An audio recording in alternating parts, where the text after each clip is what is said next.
Halo semuanya, selamat datang kembali di channel ini. Jumpa lagi dengan saya Vicky Impong. Semoga kalian semuanya selalu dalam keadaan yang sehat. Seperti biasa kita akan berikan video berita-berita politik yang makin hari makin seru untuk kita bahas. Tanpa perlu banyak basa-basi, kita akan segera bahas berita pertamanya. Deddy Sitorus, Ketua DPP PDIP, menyatakan Jokowi adalah dosa PDIP. Drama apa lagi ini?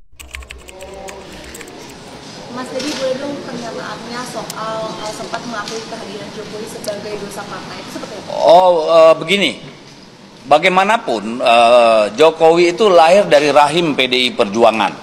Sejak dia menjejakkan kaki di dunia politik, menjadi wali kota Solo 2 periode, 1 periode meskipun tidak penuh menjadi gubernur DKI Jakarta, lalu menjadi presiden 10 tahun. Itu tentu ada andil keringat tenaga dari PDI Perjuangan.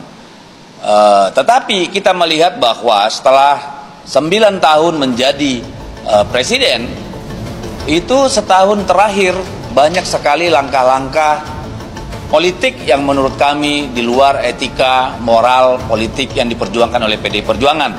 Bahkan kita menyaksikan sendiri bagaimana MK, bagaimana MA kemudian ditekuk. Enggak, kalian gak bakalan bersuara begini kalau Pak Jokowi dukung orang yang kalian usung untuk jadi presiden.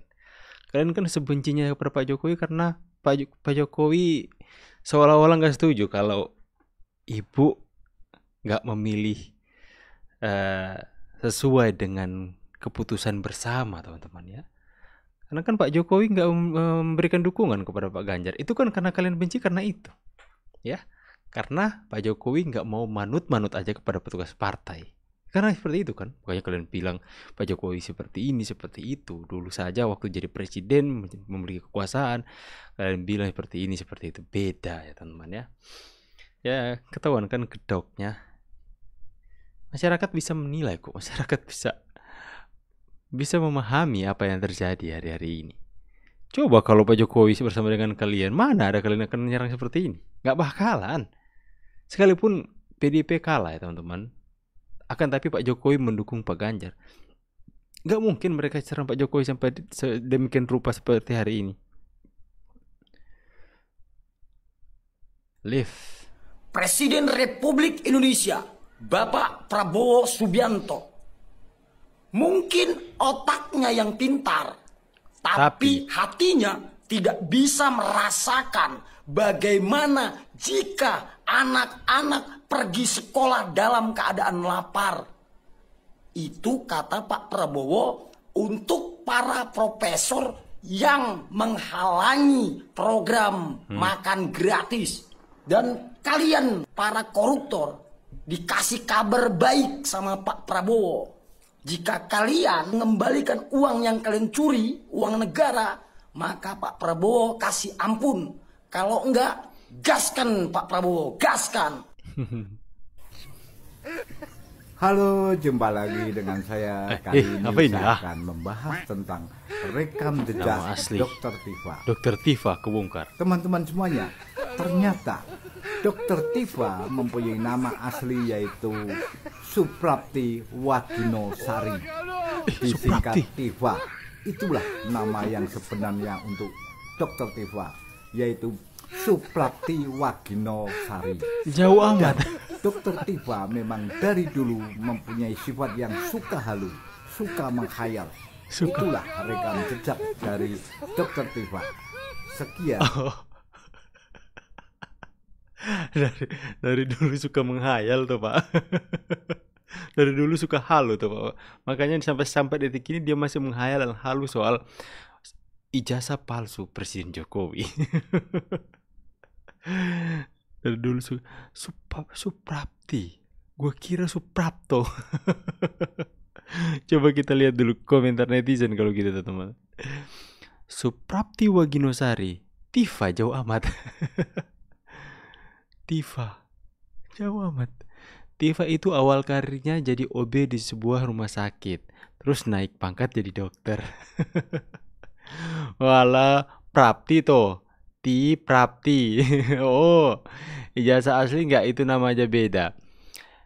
Emang masalah buat bapak kalau nama disingkat? Ya kenapa dia Pak? Gelar dokter susah Pak, bapak Prof. Emang Kak percaya kalau dia dokter? Itu nama jangan-jangan buat dokter Tifa tapi bidan Tifa nanti Pak. Lahir. Ketahuan lu si Tifa. Terima kasih Mas, cocok sama kelakuannya. Suprapti ya. Makasih informasi. Saya nggak tahu ya informasi ini benar atau tidak teman-teman ya, tapi lucu ya jadi guyonan di netizen. Ternyata nama aslinya seperti orangnya. Hello Wagino Sari, apakah Wagino kah? Halo, jumpa lagi dengan saya. Namanya Wagino, ada Wagino kah? Teman-teman semuanya, ternyata yaitu Suprapti, Suprapti? Wagino Sari. Wagino. Sekali lagi saya nggak tahu ini benar atau tidak teman-teman ya. Tapi kalau benar itu kalau diplesetan sedikit huruf saja itu jadi kayak nama pria nggak sih teman-teman? Suprapti Wagino. Kalau diplesetan Suprapto Wagiono. Aduh. Suprapti pantasan sering-sering halu lah teman-teman ya. Next ya. PDIP ini bagusnya jadi oposisi dia bagus. Tapi ketika dia menang dia nggak bagus. Karena ketika dia menang dia diam seperti kura-kura. Tapi ketika dia kalah baru dia menjadi.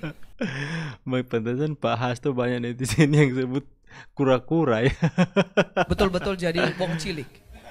Pemerintah yang absolut, terlalu absolut, dia pasti diktator. Maka kemudian harus ada oposisi. Harus ada, wajib. Kalau nggak ada oposisi, pemerintah itu jadi diktator. Maka harus ada oposisi. Tapi apa yang terjadi? Oposisi di Indonesia ini banci semua. Banci. Kenapa saya bilang banci? Orang masih melempar batu sembunyi tangan kok. Masih ngemis-ngemis kok dari pemerintah. Kalau kita sekarang mau mengatakan diri kita yang paling benar, no, nggak ada yang benar hari ini. Ayo kita beresin. Dari mana dimulainya? Dari DPR. DPR ini biangnya nih, ya. Kura-kura. Yang namanya undang-undang itu produknya dibikin oleh DPR sama pemerintah. Bukan cuma pemerintah, DPR juga. Nah kenapa undang-undangnya semuanya DPR-nya ikut? Irma ini keras ya. Disahkan. Bansos disahkan oleh PDIP. IKN disahkan oleh PDIP. Dan seluruh partai koalisi ikut tanda tangan. Kok sekarang ribut-ribut? PDIP memang kalau Bu Irma pedas ya teman-teman ya, berisi, tajam.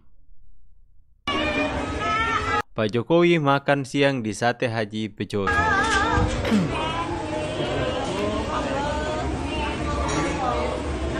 Bareng Pak Erik.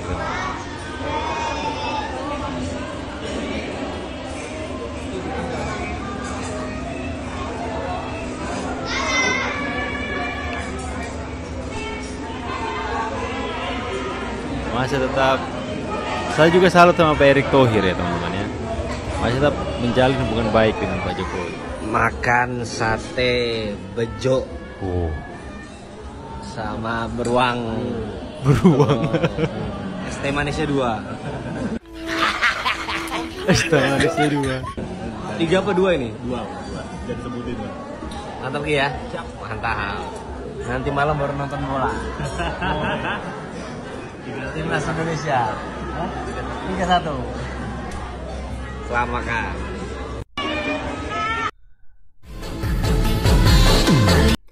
PDIP kritik pemerintah kenaikan PPN 12%. Gerindra, padahal mereka yang mengusul. Aduh, makin kocak saja ya. Ingat nih, Pak Jokowi disumpah-sumpahin, didoakan rungkat, didoakan jatuh, didoakan hancur sehancur-hancurnya 2 periode. Periode ketiga bisa menaikkan anaknya sebagai wakil presiden.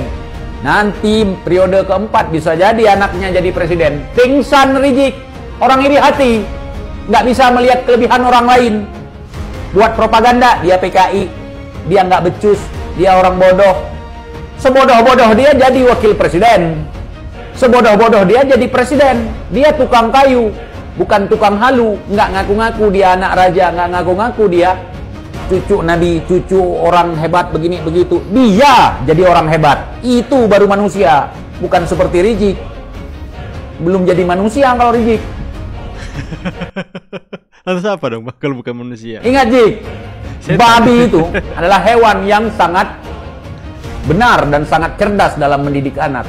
Bayangkan ada 6 ekor anak babi, 6-6-nya jadi babi, nggak ada yang jadi orang.